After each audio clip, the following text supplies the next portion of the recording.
नमस्कार दोस्तों, आज मैं जिस बीमारी के विषय में बात करने जा रहा हूँ, वो बीमारी भी हमारे समाज में बहुत ही व्यापक रूप से पाई जाती है और दिन प्रतिदिन वो बीमारी बढ़ रही है। जैसे-जैसे हम लोग तरक्की कर रहे हैं और विकसित हो रहे हैं, वैसे-वैसे बीमारी की भी जो हमारे समाज में व्यापकता है, वो बढ़ती जा रही है। हम बात कर रहे हैं दमा, यानी कि अस्थमा के बारे में।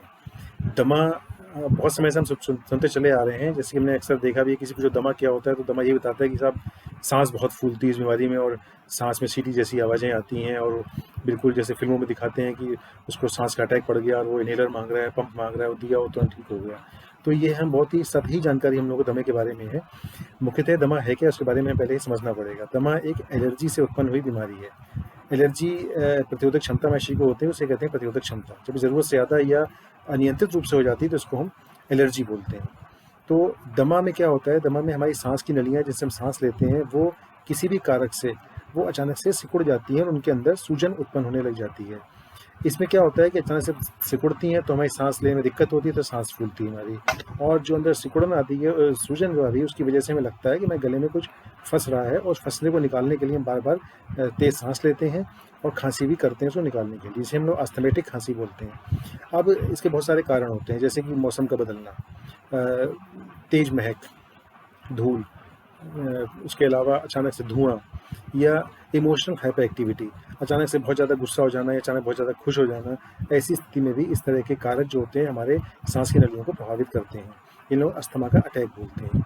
अब अस्थमा, ये बात क्लियरली आप समझ लीजिए कि केवल सांस की दिक्कत होना ही अस्थमा नहीं है। अगर मौसम बदलने पर आपको बार बार जुकाम हो रहा है या बार बार आपको खांसी आ रही है और या धूल से धुएं में जाने के बाद आपको लगातार छींकें आ रही हैं, छींकें आने के बाद फिर खांसी शुरू हो गई या सांस शुरू हो गई, यह भी दमा का बहुत प्रारंभिक लक्षण हो सकता है। ऐसी स्थिति में आपको ये हमारी सलाह आपके लिए है कि आप अपने आप से इलाज ना करें और हो सके तो अपने आस-पास के झोला छाप डॉक्टरों से तो कतई इलाज ना कराएँ, क्योंकि जिस तरह की दवाइयाँ आपको देते हैं आपको आराम तो हो जाता है, लेकिन बीमारी बढ़ती चली जाती है।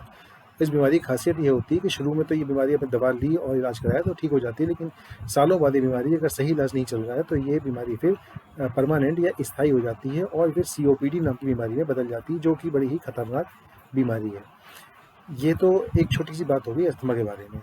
मेरा आज का कंसर्न जो था वो बेसिकली बच्चों के बारे में था, कि बच्चों में हमारा क्या होता है, हमारे घर के बच्चे होते हैं, अचानक उसको खांसी हुई, बार मौसम बदल रहा है, खांसी हुई, जुकाम हुआ, तो हम लोग उसको बहुत ज़्यादा सोचते हैं इस डॉक्टर को दिखा लो, उस डॉक्टर को दिखा लो, और वो कुछ दवाइयाँ दे देता है, खांसी का सिरप दे देता है और इलाज चलता रहता है, लेकिन उसका सही इलाज नहीं होता है। तो मेरी आपसे रिक्वेस्ट है, जब भी आपके घर में ऐसे बच्चे हैं या आस-पड़ोस में ऐसे बच्चे हैं, रिश्तेदारी में ऐसे बच्चे हैं जिनको बार-बार मौसम बदलने में दिक्कत हो रही है या बार-बार उनको खांसी आ रही है, देर रात को खांसी आ रही है या बहुत सुबह-सुबह खांसी आती है और जनरली सूखी खांसी आती है और खांसी ऐसी आती है कि आती ही चली जाती है। खाँसते-खाँसते बच्चा बेदम हो जाता है। कभी-कभी क्या होता है, बच्चा खाँसते-खाँसते गिर जाता है या कभी-कभी तो बहुत छोटे कई केसेज़ में ऐसा होता है कि बच्चा बेहोश तक हो जाता है।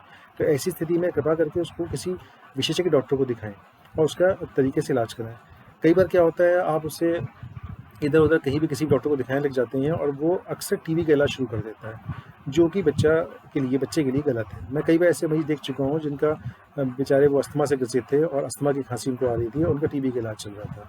तो कृपा करके थोड़ी-सी बातें मैं आपको इसलिए वीडियो में बता रहा हूँ कि अगर आपके बच्चे को ऐसी समस्या है, क्योंकि टीबी में क्या होता है, टीबी में अगर किसी बच्चे को टीबी है, तो टीबी के कई लक्षण होते हैं, जो कि अस्थमा से अलग होते हैं। टीबी में बुखार आता है, शाम के समय उसको बुखार आ रहा होगा। कई बार बच्चे बता नहीं पाते हैं कि बुखार आ रहा है, बच्चे भई जिस तरह के बच्चे बचपना होता है, वो खेल रहे हैं, कूद रहे हैं, तो एकदम से उनको पकड़ना मुश्किल होता है, बुखार आ रहा है। टीबी बुखार एक्चुअली क्या होता है, बहुत धीमा बुखार आता है, तो बहुत पकड़ में नहीं आता है। तो अगर किसी बच्चे में ऐसे लक्षण हैं, जैसे उसको बुखार आ रहा है या खाना नहीं खा रहा है या उसका वेट कम होता जा रहा है या और छोटा बच्चा तो वेट उसका बढ़ नहीं रहा है, अगर ऐसी स्थिति है या उसको खाँसी में खून आ रहा है और ऐसी स्थिति, तब तो उसको टीबी के लिए हम सोच सकते हैं। लेकिन अगर उसमें ऐसे कोई लक्षण नहीं है, जब उसको खाँसी नहीं आ रही है जिस समय, उसमें वो अच्छे से खाना खा रहा है, अच्छे से खेल रहा है, कोई बुखार नहीं है, कोई समस्या नहीं है, जब खाँसी आती है तभी उसको दिक्कत होती है। तो यह टीबी से अलग किस्म की बीमारी है, तो इसमें हमें दोनों में लक्षण हमें पता होने चाहिए, फ़र्क क्या है। तो ऐसी स्थिति में हमें बच्चे को लेकर के डॉक्टर को दिखाना चाहिए। और एक और बात, जब इसी बच्चे को डॉक्टर अस्थमा डिक्लेयर करते हैं, बहुत सी जाँचें होती हैं, जाँचों के बाद डॉक्टर बताते हैं, अच्छे पीडियाट्रिशियन होते हैं या चेस्ट फिजिशियंस होते हैं, उन्होंने डायग्नोसिस लगा ली कि साहब इसको अस्थमा है। उन्होंने आपको बताया ये अस्थमा है, तब एकदम से घबरा जाते हैं।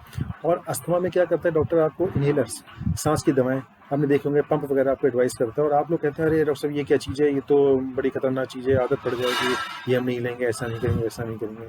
तो ये बात क्लियरली आपको बता दूं कि अस्थमा में ये जो पंप या इन्हेलर्स बीमारी दवाइयाँ हैं, यही मान्य दवाइयाँ हैं, यही सबसे अच्छी दवाइयाँ हैं। इनमें शरीर में डोज बहुत कम जाती है, इसमें नुकसान बहुत कम होता है और यही जो गाइडलाइंस, अंतर्राष्ट्रीय गाइडलाइंस अस्थमा की इलाज के लिए है, उसमें इन्हेलर्स को ही नंबर 1 पे रखा जाता है। गोलियाँ, इंजेक्शन, सिरप्स ये सब तब दिए जाते हैं जब इन्हेलर्स से काम आपका नहीं बनता है। तो इन्हेलर्स अगर डॉक्टर आपको लिख रहे हैं तो इन्हेलर से घबराइए नहीं। इन्हेलर्स का पूरा लग करके, मन लगा करके बच्चे का इलाज करिए और किसी भी स्थिति में परेशान ना होइए। इसके साथ साथ कुछ चीज़ें ऐसी हैं जो बच्चों की परवरिश के लिए बहुत ज़रूरी हैं। अस्थमा से कैसे बचें या एलर्जी से कैसे बचें, उसके लिए ज़रूरी है। हमें अपने बच्चों को खाद्य पदार्थों में खाने में बहुत ही सतर्क रहना है। कुछ चीज़ें ऐसी हैं जो हम बच्चों को बड़े प्यार से खिलाते हैं, अरे बच्चा cold drink P low, chocolate हो गई, आपके ये फास्ट फूड्स हो गए और पिज़्ज़ा, बर्गर, ये सब चीज़ें हो गई, हम बड़े खुशी-खुशी बच्चों को खिलाते हैं। बच्चे ज़िद करते हैं, हाँ, बच्चा मेरा मानता नहीं तो उसको खिला दिया जाए। तो ये बहुत स्ट्रिक्टली अपने समझ लीजिए कि सब चीज़ें बहुत नुकसानदायक हैं। अस्थमा का इलाज अगर अपने बच्चों को कराना है, आप चाहते हैं साँस की दिक्कत ना बने, परेशानी ना हो, तो उसके लिए अपने बच्चों में खान-पान की आदतें डेवलप करना आपका काम है। उसे इस तरह की चीज़ें ना खिलाएँ, जिस तरह की चीज़ों से आगे जाके नुकसान होता है। और इसके साथ-साथ कुछ चीज़ें ऐसी हैं जो हमें ध्यान देनी है। हम क्या करते हैं, बच्चे को प्रॉब्लम हो रही है, हमने बच्चे का दूध बंद कर दिया, बच्चे का हमने चावल बंद कर दिया, बच्चे का हमने फलानी चीज़ बंद कर दी, खट्टी चीज़ बंद कर दी, कि इससे खांसी आती है, इससे प्रॉब्लम होती है। देखिए ऐसा है, किसी भी चीज़ का ऐसा कुछ क्लियर कट गाइडलाइंस नहीं है कि अब ये बंद कर दीजिए, वो बंद कर दीजिए। हर बंदा अलग होता है, हर बच्चा अलग होता है। हाँ, एलर्जी हो सकती है, किसी बच्चे में हो सकता है कि केले से एलर्जी होती है, किसी बच्चे में हो सकता है कि भिंडी से एलर्जी होती हो। तो एलर्जी किसी भी चीज़ से हो सकती है, तो थोड़ा ऑब्ज़र्व करिए, थोड़ा विजिलेंट रहिए, देखिए आपके बच्चे को किस चीज़ से एलर्जी है, क्या चीज़ खाने से दिक्कत उसकी बढ़ती है। सुनी-सुनाई बातों में ना जाइए कि फलाने ने कह दिया कि मैं घर के बुजुर्गों ने कह दिया सब दूध मत पिलाओ, चावल मत खिलाओ, ये नहीं करना है। अपने आप देखिए बच्चे को किस चीज़ से दिक्कत है, किस चीज़ से दिक्कत नहीं है, उस हिसाब से उसका इलाज करिए। उसको अच्छी आदतें डालिए, उसको प्राणायाम सिखाइए, अनुलोम-विलोम सिखाइए, उसको कुल मिलाकर के अपने बच्चे पे पूरा ध्यान दीजिए। इसी के साथ मैं आज का टॉपिक ख़त्म करता हूँ। हालाँकि बहुत छोटे से टाइम में बहुत ज़्यादा भी बताने की कोशिश करता हूँ जो संभव नहीं है। अस्थमा के बारे में, दमे के बारे में कुछ भी आप लोगों को जानना हो तो आप मुझे मैसेज कर सकते हैं। मैसेज का मैं तुरंत जवाब दूँगा। आज के लिए इतना ही। अगली बार या तो अस्थमा के बारे में या किसी और बीमारी के बारे में फिर आपसे बात करूँगा, मुलाकात करूँगा। तब तक के लिए धन्यवाद। नमस्कार।